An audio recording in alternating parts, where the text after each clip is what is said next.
my gosh, like every car, airplane, and helicopter is flying over right now. What the heck is going on? While I do live in a farmhouse, it's one of the oldest in the neighborhood. It has been built up a lot around it. So it's busy around here.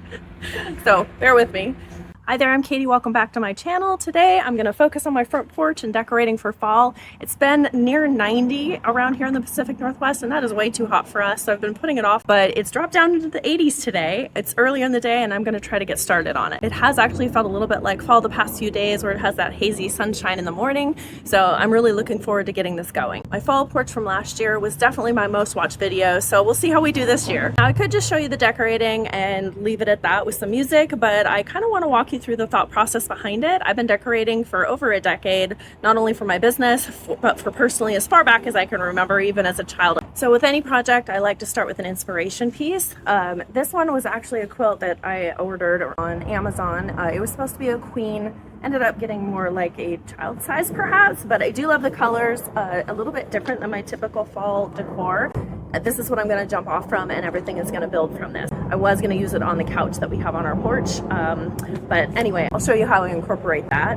And then I often start by sketching out, as silly as that is. I'm by no means an artist, but that is where I normally like to just get my thoughts and my ideas on paper, so I kind of remember what I'm working with. So this is my front porch. We'll see how it turns out. I went ahead and gathered everything. I'll give you a little sneak peek of that, and then we're going to just jump right in and get started. Besides the area around my door, I actually have a section here that I'm going to decorate as well, so stay tuned to the end for that. When I start to decorate, I like to gather all of the things that I think might go with the look I'm going for, and I try to do a variety of all sizes. So I grabbed a little bit of everything. I even grabbed a couple large mums from Costco that were really beautiful. So I'm currently on the hunt for some sort of vase or container that I can put the sunflowers in. So I'm gonna go dig in my storage. Being really vulnerable here, showing you my shed, it was so full to the brim that you couldn't even get into it. Although it probably looks cluttered to most people, that this is actually a lot of progress for me, and I'm still digging through it. I actually posted a recent video about how I'm overcoming clutter in my life. So if you want to go back and watch that, I'll put a link above. Now, I may not use everything, but at least I have a good palette to start with. And of course, I had to grab my little design assistant. All right, my hair is up, so that means we can get started. So anytime I'm decorating, I kind of look at things in layers as large, medium, and small. I start with the larger layers first, which are kind of the foundation for the style. So let's go ahead and get started with that. One of the main layers I really wanted to work with was this wagon, but it had been sitting outside for who knows how long, and it had moss growing on it. Wasn't sure I could salvage it and thought I might need to paint it, but I gave it a really thorough scrub and rinse, and I kind of like the rustic way that it turned out. Went ahead and washed some of the pumpkins that needed a little refresh while I was at it. I'm starting here with balance. I'm putting two large pieces, one on either side, and then I'm going to start going from side to side, adding things that match or are complementary. So here I added a mum, and then I'm going to add some sunflowers on the right hand side in this ice cream bucket just to give floral balance and color balance. Before I do that though, I'm going to put these little urns on either side of the door, again looking for symmetry.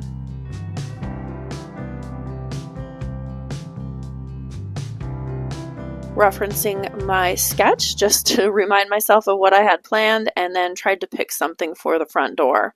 This I struggled with a little bit. We go in and out the front door a lot, so I don't want anything banging on the door every time we go in and out. I did try this sign, which you'll see later on. I did end up changing my mind on. I added these baskets, also changed my mind on those later. But design is sometimes just about coming up with an idea and playing around with it until it looks the way you want it. I'm not a very structured decorator. I like to be creative and kind of go with the flow and change my mind as it goes. So don't box yourself in when you're being creative. Just a quick bouquet of sunflowers. I used all sorts of shapes and sizes and colors. Again, all colors that kind of complemented that throw that I showed you at the beginning of this video. And yes, it's an ice cream bucket, but the color works.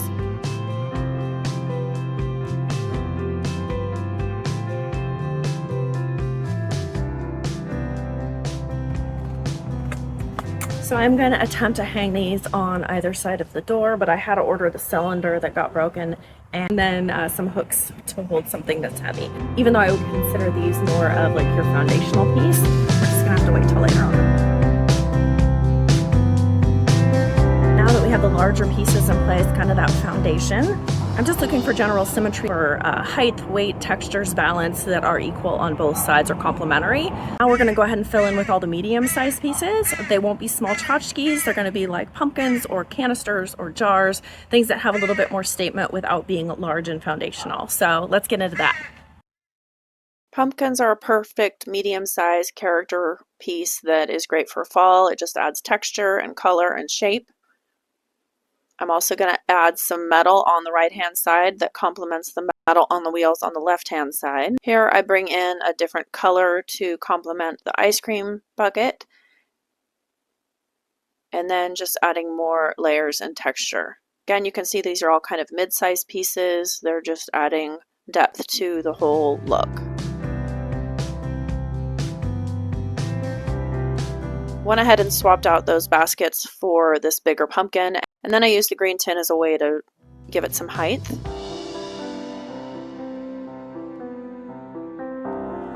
This sign I kind of wanted to use, but I don't like to use too much signage, and I already had the mat that says hello on the ground and then the sign on the door.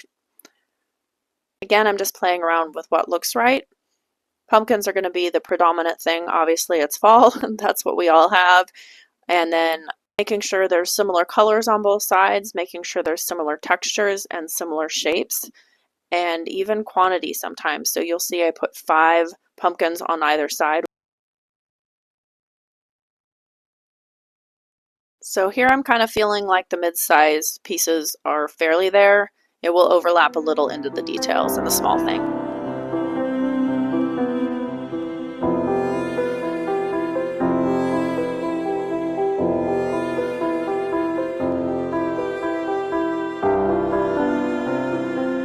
We're gonna go into round 3, which is the little touches, which are kind of the personality and add the extra layers and texture that kind of fills in all of the holes. So let's go ahead and get started on that. This is the layer where I feel like it all starts coming together, where you start filling in the little holes and empty spaces and giving it even a little bit more detail and make it look a little bit more refined. This little porcupine with the sunflower is so adorable next to the sunflowers. Gonna add a couple crows just for more interest. Another little pumpkin. And again, number 5 for pumpkin on the right as well. Now this is where I start getting bothered by the blank space underneath this cart. It just looks like a big black void from a distance, and it isn't working for me. So I tried way too many things here. The base underneath the wheels was so low, I really couldn't get much underneath here. I tried this bowl, filled it with some fruit, but I felt like that added a whole nother element of colors that was just making it look messy. Okay, clearly still bothered. All right, gave that up. Now I'm moving on to something else for a minute. And don't like that either. Did end up finally giving up on the sign. That was just really bothering me in the middle there, and added this other wreath. Now back to the void underneath the cart. Decided to put something in front of it. I can't have too much in front of it because I have to allow my mailman to get to the mailbox or he'll complain. But this actually felt right, and I'm going to add a little bow to that, which you'll see later. Okay, so this is where I kind of have most everything I want in place. In fact, sometimes I like to just walk away from it if I'm feeling like I'm stuck or I'm not getting anywhere, because sometimes just walking away and coming back with a fresh perspective is just the inspiration you need. So we're going to give it a minute, and I'm going to go do a few touches around the house besides this and come back to this a little bit later. Are we done for the day? Should we go inside and take a break? I had to wait for the glass canisters and some hooks to come in the mail, so I took a couple days, and then I got in a little scuffle with a dog that tried to come after Bailey. So thank God he's fine. I'm actually going to do a video about what I learned from that experience and explain it, but for now I'm down a thumb and just trying to get stuff done, so wish me luck. So I got these off of Amazon. They're supposed to be heavy duty, and this like suctions on there. This actually comes off. So I'm gonna try to put these on the window. I'm hoping they'll hold the heavy duty candle holder and make it a little bit sturdier. but we'll see. If it fails, you'll know, but I'll link them below.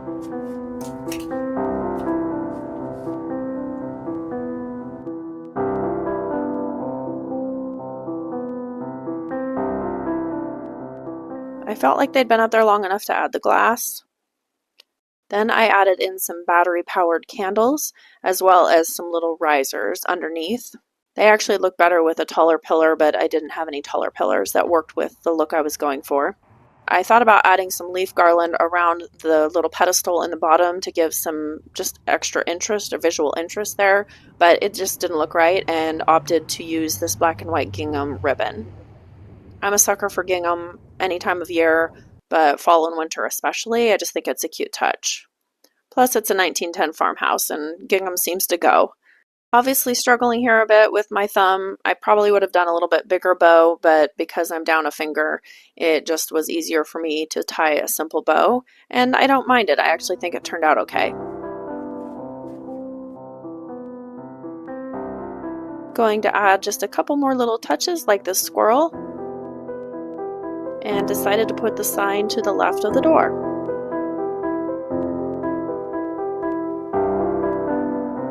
Alright, now before I show you the finished product, we're almost there. I do have two sections on either side of our porch. We have a pretty good sized porch, so I did the little swing here with the comforter that I showed you earlier. And then the other goose went on top of the table here with a bow. And just some beautiful flowers from our garden.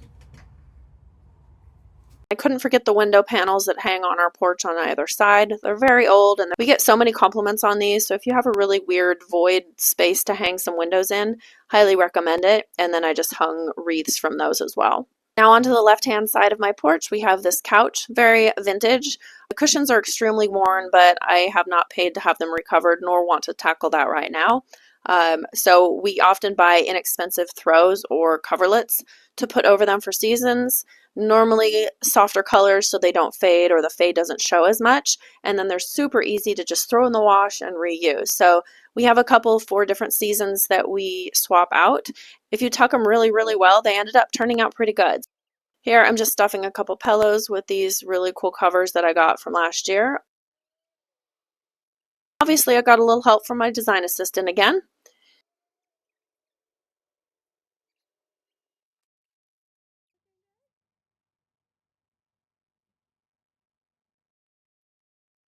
Okay, a couple more things to finish off this side. I pulled this bench in front to use as extra seating or in lieu of a coffee table.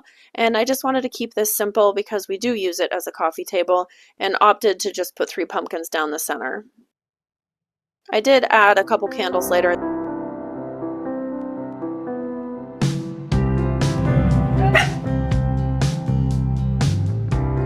Then these little lanterns that hang above the couch. Swapped those out. I've had these for years and I keep using them and just rotating out different things in them. Added the leaves in those, just wrapped them up, a little garland, and wrapped them up around a little battery operated candle. And now let's take a little tour of my finished porch.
Just lounging.